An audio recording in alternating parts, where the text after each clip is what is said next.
Surah An-Nisa ayat 35.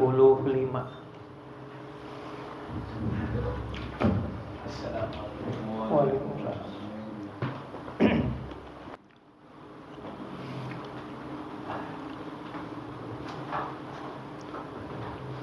A'udzu billahi minasy syaithanir rajim.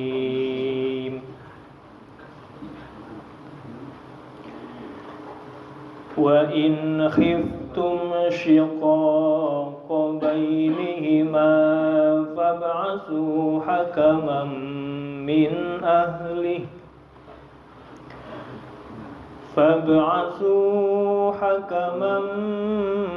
ahlihi wa hakaman min ahliha in yurida islahan yuwaffiqillahu bainahuma innallaha kana aliman khabira. Wa'budullaha wa la tusyriku bihi syai'an wa bil walidaini ihsana wa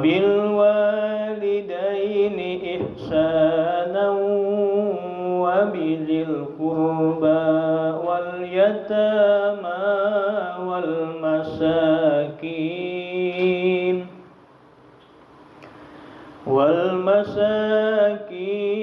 wal jari zil qurba wal jaril junubi was sahibi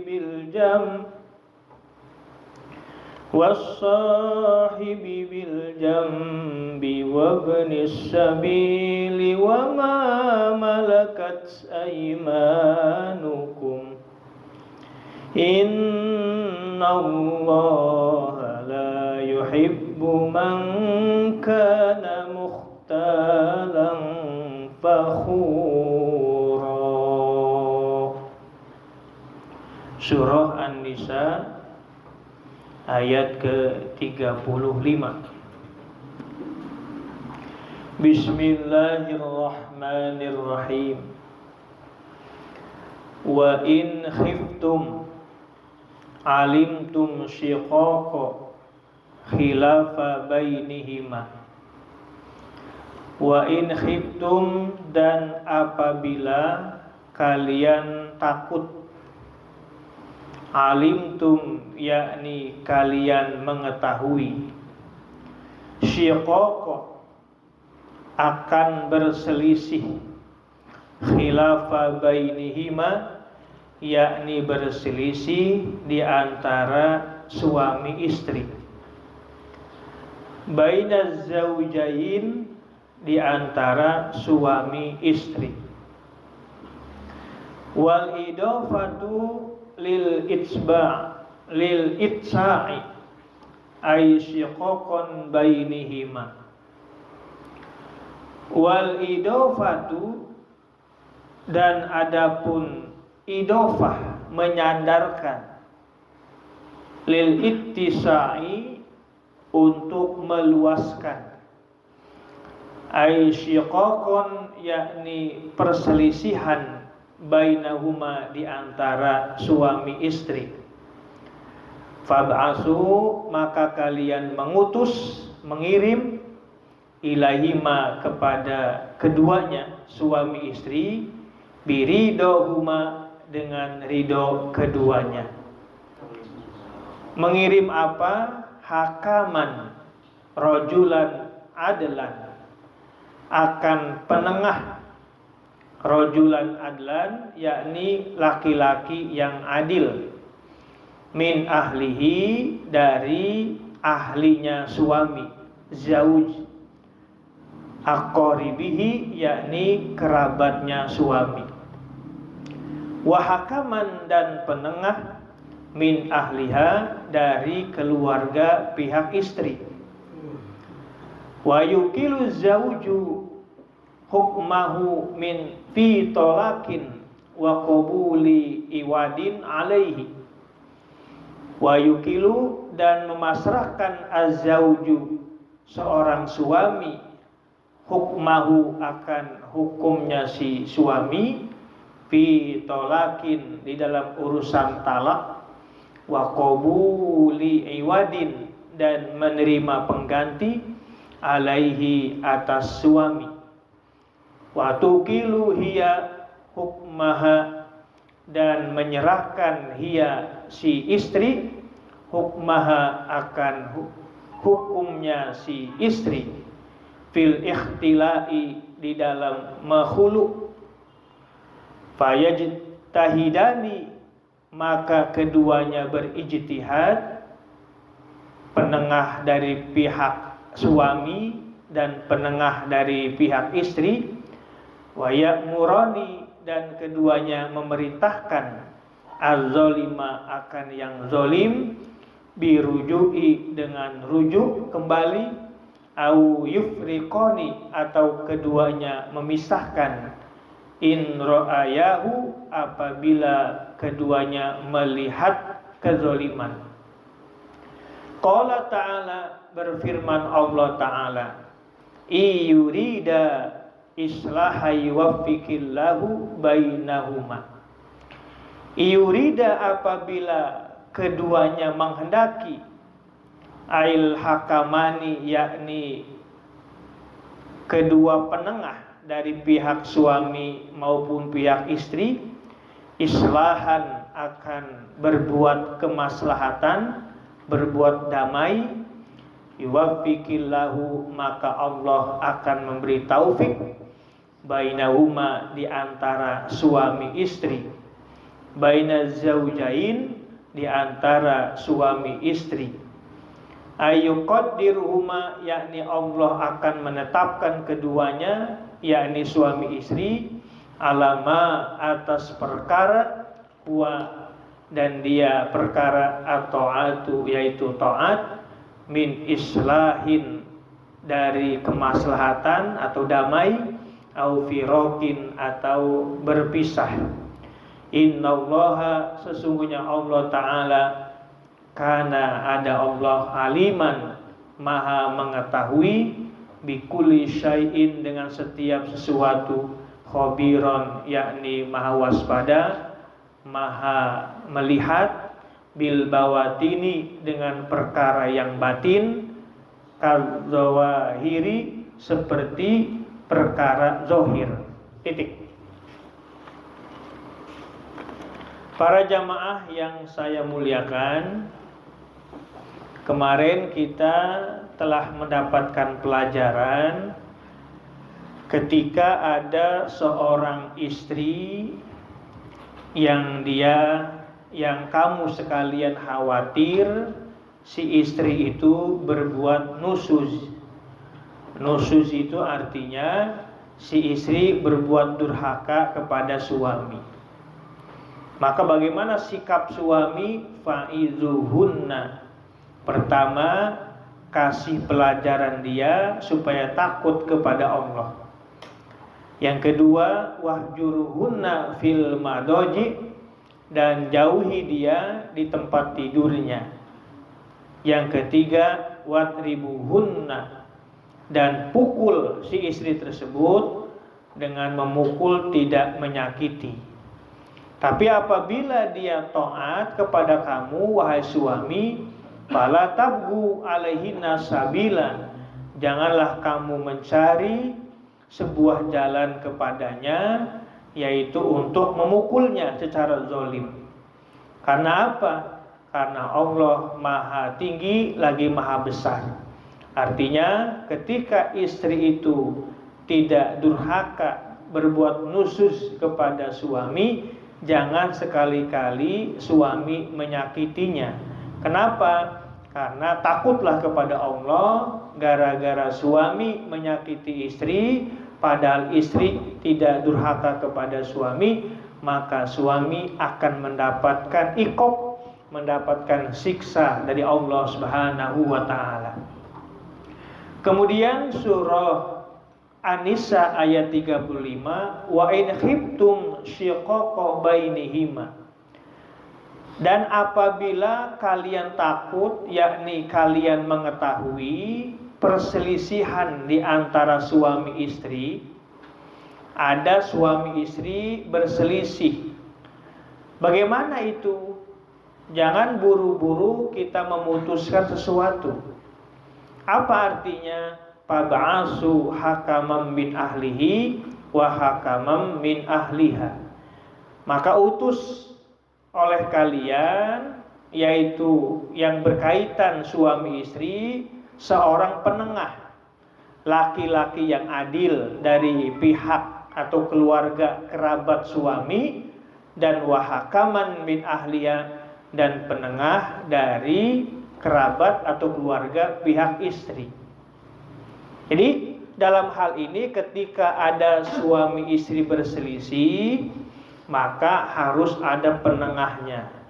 Penengahnya siapa? Tentunya datangkan hakaman min ahlihi, penengah seorang laki-laki yang adil dari pihak kerabat suami, dan juga penengah kerabat dari pihak istri. Untuk apa mereka itu? Untuk berijtihad, supaya bisa mengambil kesimpulan mana yang benar, mana yang salah. Nah, ketika keduanya itu telah didatangkan, suami telah bawa seorang penengahnya, begitu juga si istri membawa penengahnya, maka nanti akan ketemu apa permasalahannya. Seandainya permasalahan apakah berkaitan dengan talak, atau sebagai menerima pengganti, atau juga nanti dari pihak istri menuntut namanya ikhtila. Ikhtila itu hulu. Hulu itu artinya seorang istri ingin melepas pernikahannya kepada suami, namanya hulu. Hulu itu si istri menggugat kepada suami untuk apa? Untuk berpisah dengan suami. Maka ketika itu seorang hakaman, seorang penengah dari pihak suami maupun penengah dari pihak istri, mereka keduanya berijtihad dan memerintahkan mana yang zalim, mana yang tidak. Maka di situ nanti ketemunya. Kalau seandainya tidak ada kezaliman, maka mungkin ada rujuk. Kalau seandainya ada Kalau seandainya ada kezaliman, mungkin akan diputuskan firaq. Firaq itu pisah. Kalau tidak ada kezaliman, kemungkinan akan rujuk. Apa rujuk itu? Kembali. Sebagaimana firman Allah Ta'ala, iyurida islaha yuwaffiqillahu bainahuma. Apabila seorang penengah, baik dari pihak suami maupun pihak istri, menghendaki bagaimana? Islahan, yaitu untuk damai, berbuat maslahat. Maka ketika keduanya sepakat, apa? Yuwaffiqillahu bainahuma. Maka Allah akan memberi taufik, maka Allah akan memberi pertolongan di antara suami istri. Ini pentingnya memang ada seorang hakam. Hakam itu penengah. Dari pihak laki suami didatangkan, dari pihak istri didatangkan, supaya kelar urusannya. Kalau diputuskan keduanya suami istri, biasanya bukan menyelesaikan masalah, malah tambah masalah. Nah, ketika tadi didatangkan seorang hakam, penengah, baik dari pihak suami maupun pihak istri, kemudian keduanya untuk islah, untuk damai, berbuat maslahat, maka itu lebih baik. Kenapa lebih baiknya? Artinya Allah akan memberi taufik, memberi pertolongan di keduanya. Artinya apa? Allah akan memastikan, menghukumi keduanya suami istri, apakah untuk melakukan ketaatan, apakah didatangkan islah, atau mungkin firaq, Firaq itu artinya berpisah kalau memang tidak ada titik temunya. Innallaha kana aliman khabira. Sesungguhnya Allah adalah aliman, maha mengetahui pada setiap sesuatu, khabiron, lagi maha waspada, maha melihat, baik yang sifatnya batin seperti halnya seperti zohir. Zohirnya nampak, batin pun akan terlihat. Nah, itulah Allah aliman khabira. Wa'budu, dan beribadahlah kalian, sembahlah oleh kalian Allah Ta'ala. Apa yang dimaksud sembahlah Allah? Wahiduhu, yakni esakanlah oleh kalian Allah Ta'ala. Esakanlah oleh kalian Allah Ta'ala. Wala tusyriku bihi syai'an, dan janganlah kalian berbuat musyrik, bersekutu bihi dengan Allah, syai'an, sedikit pun. Wa ahsinu, dan kalian berbuat baik, bil walidaini, dengan kedua orang tua, ihsanan, dengan sebaik-baiknya. Barron, yakni berbuat baik, walayina janibin, dan melemaskan lambung. Wabidil kurba, dan berbuat baik kepada kerabat, al-qorobati, yakni kerabat. Wal yatama, dan anak-anak yatim. Wal masakini, dan orang-orang miskin. Wal jari dil kurba, dan tetangga yang dekat dengan kerabat. Al-qoribi, yakni kerabat, minka, dari kamu, fil jiwari, di dalam tetangga, awin nasabi, atau sebab turunan. Wal jaril junubi, dan tetangga yang jauh, al-ba'idi, yakni yang jauh, anka, darimu, fil jiwari, di dalam tetangga, awin nasabi, atau senasab. Wa sahibi bil jambi, dan teman sejawat, ar-rafiqi, yakni teman, fi safarin, apakah di dalam perjalanan, au sonaatin, atau dalam pekerjaan. Wakila, dan dikatakan az-zaujatu, yakni istri. Wabnis sabil, dan anak jalan, al-munqati'i, yang terputus, fi safarihi, di dalam perjalanannya ibni sabil. Wama, dan hamba sahaya, malakat aimanukum, yang dimiliki aimanukum, para sahamba kalian, minal ariqoi, yakni dari para hamba sahaya. Innallaha, sesungguhnya Allah, la yuhibbu, Allah tidak menyukai, man, seseorang, kana, yang ada dia, muhtalan, yaitu takabur, sombong, mutakabbiron, yakni sombong, fahuron, lagi membanggakan diri, ala nasi, atas manusia, bima, dengan sebab sesuatu, utia, yang telah diberikannya. Titik. Para jamaah yang saya muliakan, kemudian ayat berikutnya, ayat ke-36, wa'budullah, dan beribadahlah kalian kepada Allah. Yang dimaksud dengan beribadah kepada Allah itu artinya wahiduhu, yakni mentauhidkan Allah, mengesahkan Allah. Jangan sampai Allah itu diduakan.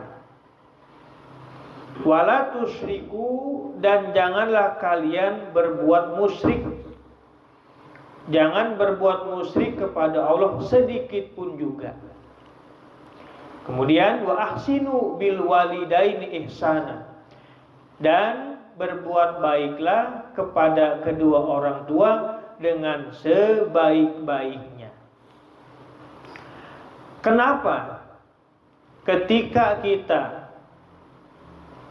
beribadah kepada Allah, jangan berbuat musyrik kepada Allah, kemudian dibarengi dengan berbuat baik kepada kedua orang tua. Karena beribadah kepada Allah, tidak bermusyrik kepadanya, itu ada kaitan dengan berbuat baik kepada kedua orang tua. Kenapa seperti itu? Karena ridho Allah tergantung ridho orang tua, dan murkanya Allah tergantung murkanya orang tua. Maka disinilah disandarkan. Ada orang beribadahnya mantap kepada Allah, mentauhidkan, bahkan tidak musyrik, tapi kepada kedua orang tua dia durhaka. Kepada kedua orang tua dia menyakiti. Nah, ini artinya apa? Artinya tidak berbarengan, tidak seimbang. Maka disinilah ayat wa'budullah wa la tusyriku bihi syai'an wa bil walidain ihsana ini dalam rangka apa? Dalam rangka ketika kita berbuat baik kepada kedua orang tua, itu disandarkan dengan beribadah kepada Allah, karena di situ ada ridhonya. Ridhonya gimana? Ridhonya ketika kita berbakti kepada kedua orang tua, maka di dalamnya mengandung ridho Allah. Tapi kalau kita durhaka kepada kedua orang tua, maka di dalamnya akan mendapatkan murka Allah Subhanahu wa taala. Maka ayat ini ketika kita berbuat baik, berbakti kepada kedua orang tua, disandingkan dengan beribadah, mentauhidkan Allah Subhanahu wa taala. Kalau kita ingat orang tua kita mengandung kita 9 bulan 10 hari, itu luar biasa perjuangan dan pengorbanannya. Kita bisa bayangkan, kita melihat istri kita yang sedang mengandung 9 bulan 10 hari, tidurnya susah, ke kanan sakit, ke kiri sakit, apalagi tengkurap lebih sakit lagi. Itu dijaganya sampai 9 bulan 10 hari untuk betul-betul bayi dalam kandungannya sehat. Perjuangan seorang ibu terutama. Sampai akhirnya 9 bulan 10 hari ditetapkanlah oleh Allah Subhanahu wa taala lahir ke dunia menjadi bayi. Nah, ketika menjadi bayi, apa yang terjadi? Tetap kedua orang tua, khususnya ibu, menjaga si bayi tersebut. Jangan sampai sakit, jangan sampai terluka. Bahkan mohon maaf, Farid dulu mungkin ketika jadi bayi, Farid buang air besar di kasur, buang air kecil di kasur. Tapi dengan sabarnya itu ibu merawatnya, membersihkannya, menjaganya. Sampai akhirnya Farid berkembanglah menjadi balita, berkembang lagi menjadi anak, berkembang lagi menjadi remaja sampai dewasa, sampai belum ketemu jodoh. Belum kan ya? Nah, artinya apa? Sampai dewasa ini luar biasa pengorbanan perjuangan orang tua, khususnya seorang ibu, tanpa pamrih menjaga anaknya dari bayi, balita, anak, remaja. Apa artinya? Seandainya maaf kita semua yang hadir ini mau membalas budi yang telah diberikan oleh orang tua kita, tidak akan terbalas. Apa artinya? Artinya jangan sampai terbetik di hati kita ini menyakiti, mendurhakai kedua orang tua. Maka di sini jelas hubungan ketika beribadah kepada Allah disandarkan dengan berbuat baik, berbakti kedua orang tua. Kenapa sebabnya? Karena tadi ridho Allah tergantung ridho kedua orang tua, dan murkanya Allah tergantung murkanya orang tua. Maka pelajaran buat kita semua, walaupun kita udah punya anak, jangan sampai terbetik di hati kita untuk menyakiti, mendurhakai kedua orang tua, wabil khusus ibu kita. Itu luar biasa, doanya makbul. Maka di sini pelajarannya, kenapa ketika beribadah kepada Allah disandarkan dengan berbakti, berbuat baik kepada kedua orang tua? Karena rupanya ada kaitannya ridho Allah tergantung ridho orang tua, dan murkanya Allah tergantung murka orang tua. Bagaimana kalau orang tua kita sudah wafat, sudah meninggal dunia? Apakah masih bisa kita berbuat baik, berbakti kepada kedua orang tua?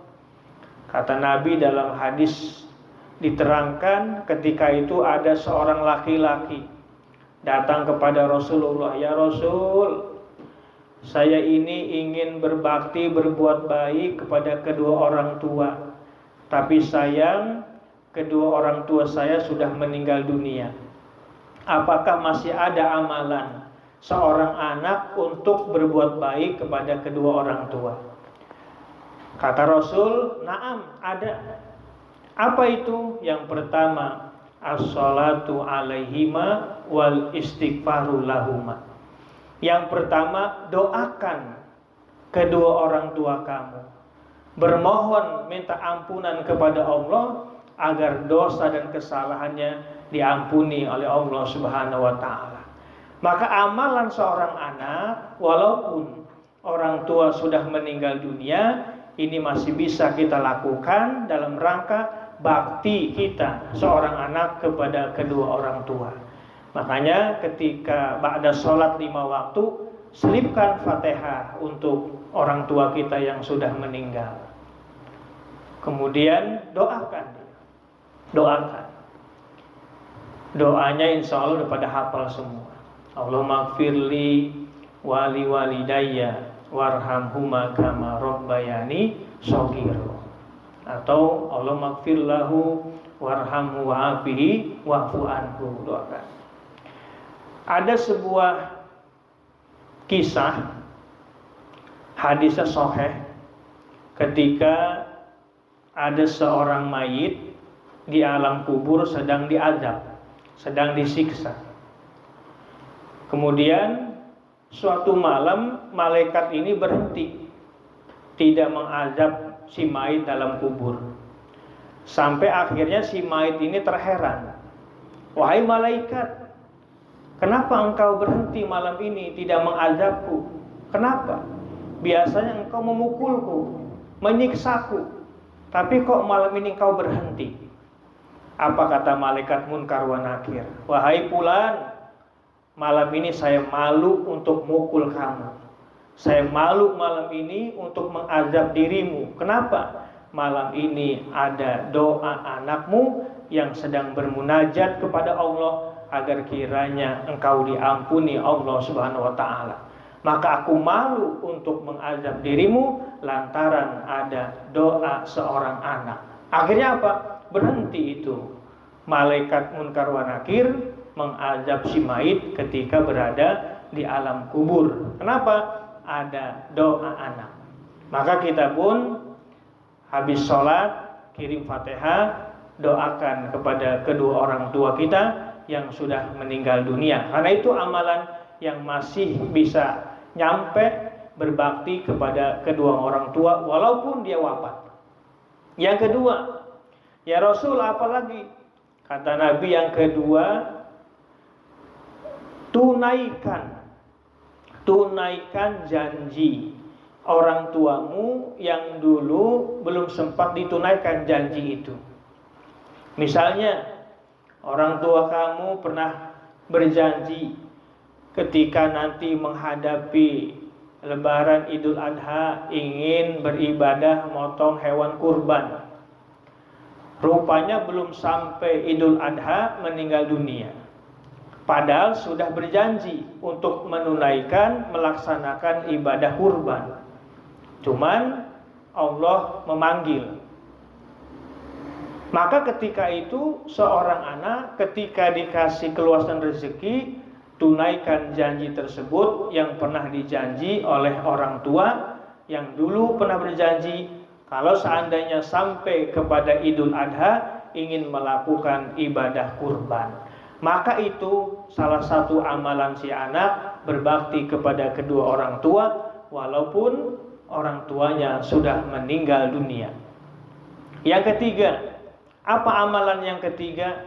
Amalan yang ketiga adalah menyambung silaturahim yang dulu pernah dijalin oleh orang tua, akhirnya terputus karena meninggal dunia, maka dilanjutkan oleh anaknya. Maka anaknya inilah yang meneruskan silaturahim dalam rangka amal baktinya kepada kedua orang tua, walaupun orang tuanya sudah meninggal dunia. Maka jangan sampai, mohon maaf, di hati kita terbetik untuk memutuskan silaturahim. Yang keempat, apa amalan yang keempat? Amalan yang keempat adalah memuliakan teman sahabat kedua orang tua kita. Ayah kita yang wafat ini sudah tentu punya sahabat dan teman. Maka ketika datang ke rumah kita, muliakan mereka, hormati mereka. Datang ke rumah, assalamualaikum, kita sambut, waalaikumsalam. Dulu orang tua ayah kita ketika menyambut tamu biasanya dibuatin kopi, maka kita pun buatin kopi untuknya, untuk tamu itu. Kenapa? Itu menjadi amal jariah, amal bakti seorang anak kepada kedua orang tua. Jangan sampai, mohon maaf, terbetik di hati kita tidak menerima tamu, sahabat, teman orang tua kita. Apalagi mohon maaf sampai ngeluh. Ketika ada teman sahabat orang tua kita datang ke rumah kita, kita ngeluh. Si bapak ini datang, paling nyari kopi gratis ini. Yang ada ngabisin gula kopi aja ini. Ngeluh. Rupanya seperti ini pernah terjadi juga di zaman Rasul. Ada seorang laki-laki curhat kepada Rasul, ya Rasul, ini istri saya ini sering ngeluh kalau teman saya, sahabat saya datang ke rumah, katanya kalau datang itu pasti ngabisin makanan, ngabisin gula kopi dan sebagainya, ngeluh pokoknya. Cuman saya diem aja, nggak pernah mau jawab. Gimana solusinya ini ya Rasul menghadapi istri seperti ini? Kata Rasulullah, ya udah, besok saya yang bertamu kepada rumahmu. Akhirnya Rasulullah besoknya yang datang ke rumah si fulan tadi. Datang Rasul, assalamualaikum, waalaikumsalam. Diterima Rasul sebagai tamu, dimuliakan, kemudian biasa dikasih air minum, korma dan sebagainya. Begitu udah selesai bertamu, Rasulullah pamit. Wahai fulan, saya mau pamit. Ketika nanti saya pamit, keluar dari rumahmu ini, kamu lihat ada apa gerangan yang akan ikut keluar bersamaan saya keluar ini, kata Rasulullah. Begitu Rasulullah keluar dari rumah itu, dilihat dari belakangnya. Apa yang terjadi? Yang terjadi penyakit, bala yang ada di rumah ikut keluar juga. Beriringan tamu keluar rumah. Apa artinya? Artinya ketika tamu datang ke rumah kita, apalagi sahabat, teman orang tua kita datang, muliakan mereka karena mereka bawa rezeki, dan pulangnya yaitu membuang bala dan penyakit. Maka di sini siapa yang siap didatangi tamu, silakan tunjuk tangan. Saya akan datang ke rumahnya. Kalau ada. Mahendra siap? Nggak usah repot-repot, saya datang. Nggak usah motong ayam. Kalau motong ayam, kalau selamatan. Nah, jadi artinya apa? Artinya ketika kita memuliakan tamu, apalagi sahabat, teman orang tua kita, itu menjadi wasilah amal bakti kita kepada kedua orang tua kita yang sudah meninggal dunia. Itu 4 poin itu bisa menjadi amalan bakti seorang anak kepada kedua orang tua walaupun sudah meninggal dunia. Nah, Maka di sini tadi pas betul ketika kita beribadah kepada Allah disandarkan dengan berbakti, berbuat baik kepada kedua orang tua. Di samping juga berbuat baik kepada kedua orang tua, kita berbuat baik wabidil kurba, kepada kaum kerabat. Kita punya kerabat, berbuat baik juga kepada mereka. Kemudian apalagi wal yatama, kepada anak yatim. Ingat anak yatim. Anak yatim itu siapa? Anak yatim itu man mata abuhu. Yang disebut anak yatim itu adalah yang ayahnya meninggal. Ayahnya meninggal itu disebut anak yatim. Sampai kapan anak yatim itu? Sampai ilal buluk, sampai balik. Ini anak yatim itu batasannya sampai balik. Balik itu berapa tahun umurnya? 15 tahun. Nah, itu. 15 tahun itu baru disebut anak yatim. Nah, kalau Daus bukan anak yatim lagi lah. Udah bisa cari duit sendiri, masih disebut anak yatim aja. Ada orang berbuat baik kepada anak yatim, tapi ada maksud dan tujuan. Apa tujuannya? Dilihat dulu ibunya. Kira-kira kalau ibunya masih gimana gitu, baru dideketin. Kalau ibunya yang kurang gimana, nggak mau dideketin. Nah itu artinya milih-milih memuliakan anak yatim. Apalagi wal masakin, berbuat baik kepada orang-orang miskin. Wal jari dzil kurba, dan berbuat baik kepada tetangga kerabat yang dekat maupun kerabat yang jauh. Wa sahibi bil jambi, dan juga berbuat baik kepada teman sejawat, apakah dalam perjalanan, apakah teman dalam pekerjaan, apakah teman dalam sepengajian. Nah itu termasuk berbuat baik kepada mereka. Wabni sabil, begitu juga berbuat baik kepada ibnu sabil. Ibnu sabil itu artinya anak jalanan. Begitu juga wama malakat aimanukum, dan hamba saya yang dimiliki. Kalau dulu kan masih ada istilah hamba sahaya. Termasuk muliakan mereka, hormati mereka.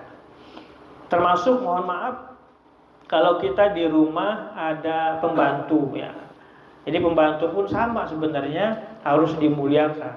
Jangan seenak-enaknya kita makan daging, pembantu makan tempe.